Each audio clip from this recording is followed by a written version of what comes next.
Hello everyone, welcome to the 16th session of our vocabulary series lectures. I hope you have watched the previous videos.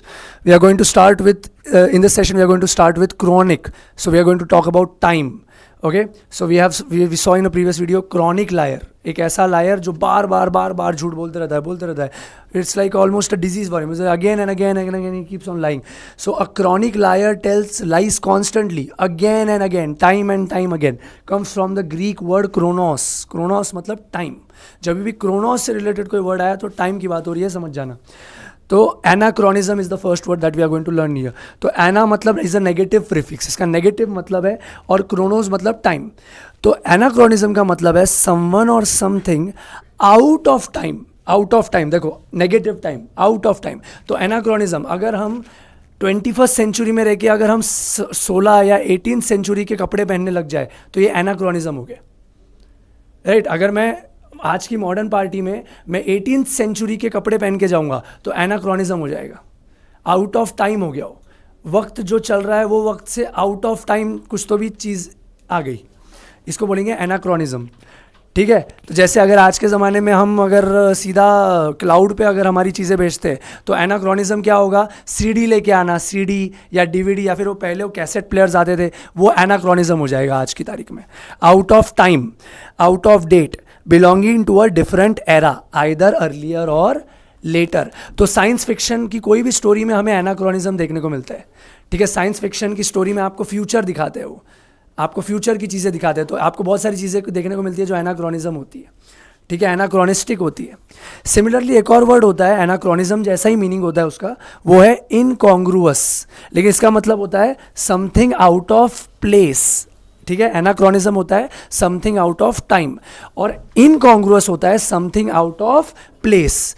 तो इसका मतलब है कि अगर मैं किसी के बर्थडे पार्टी में अगर ड्रेस कोड है सूट ब्लेजर और मैं अगर उधर पैजामास पहन के चले जाऊँ तो ये आउट ऑफ प्लेस हो जाएगा. ठीक है. अगर मैं कोई ट्रेडिशनल फंक्शन में मैं अगर कोई 3/4 या शॉर्ट्स पहन के चले जाऊँ तो ये आउट ऑफ प्लेस हो जाएगा, जो सही जगह पे वो चीज़ यूज़ नहीं हो रही है. तो यहाँ पर हम बोलेंगे इनकॉन्ग्रुअस. ठीक है. तो इन मतलब नेगेटिव प्रेफिक्स है वो, कॉन्ग मतलब together and GRE which means favourably. तो जो साथ में फेवरेबल नहीं है, आउट ऑफ प्लेस है, इसको बोलते हैं हम इनकॉन्ग्रुअस.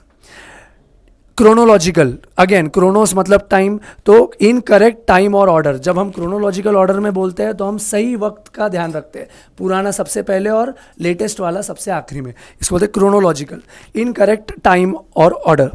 Chronology again is the science of time, order and accurate dating of events, की कौन सी घटना कब हुई थी, ये सब की पढ़ाई हम क्रोनोलॉजी में करते हैं.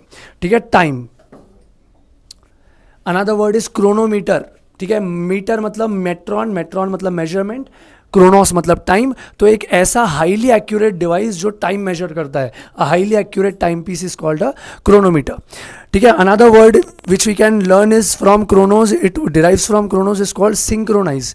तो सिन मतलब टुगेदर, क्रोनोस मतलब टाइम और प्लस आइज. तो टाइम साथ में जो चीज़ हो रही है सिंक्रोनाइज्ड है. सिंक्रोनाइज्ड मूवमेंट मतलब साथ में हो रही है दोनों चीज़ें.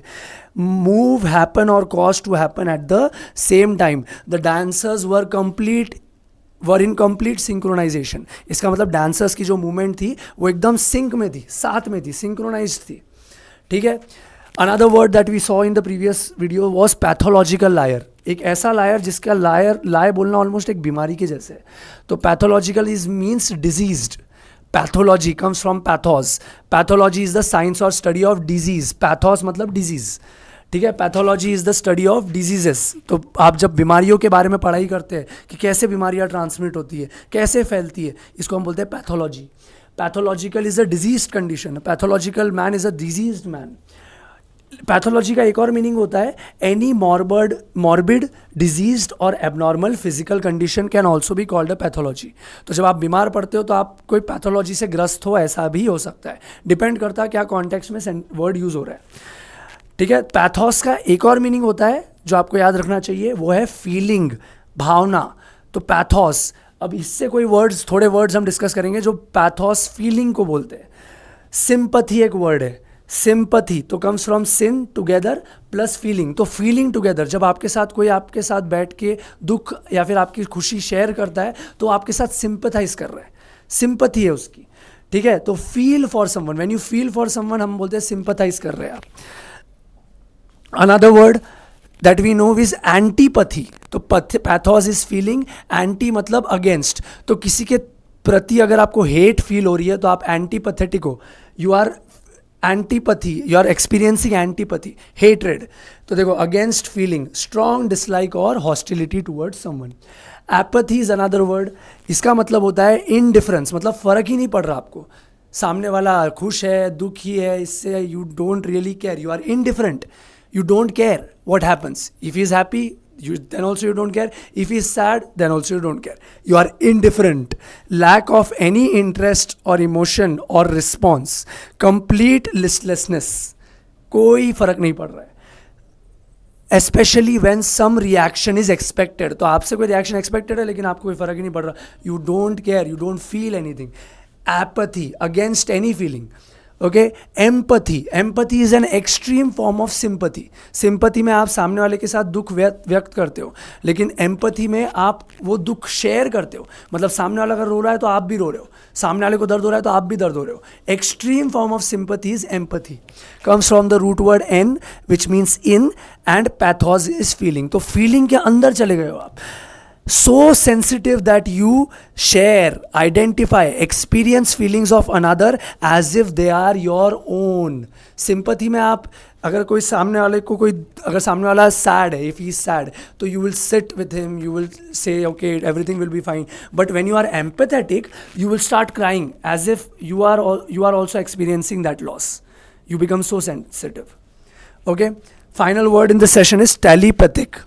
Telepathic मतलब distance, we already know that tele means distance and pathos is feeling, तो जो आपको दूर से आपकी भावनाएं पढ़ सकता है उसको हम टेलीपैथिक बोलते हैं। One who can read the mind और thoughts of another person without any plausible explanation, तो हम ऐसे आदमी बोलते हैं टेलीपैथिक है, डिस्टेंस से वो जान लेता है कि आपके मन में क्या चल रहा है, such a person is called telepathic. Okay, this is the end of the 16th session, I hope it was helpful, see you in the next video.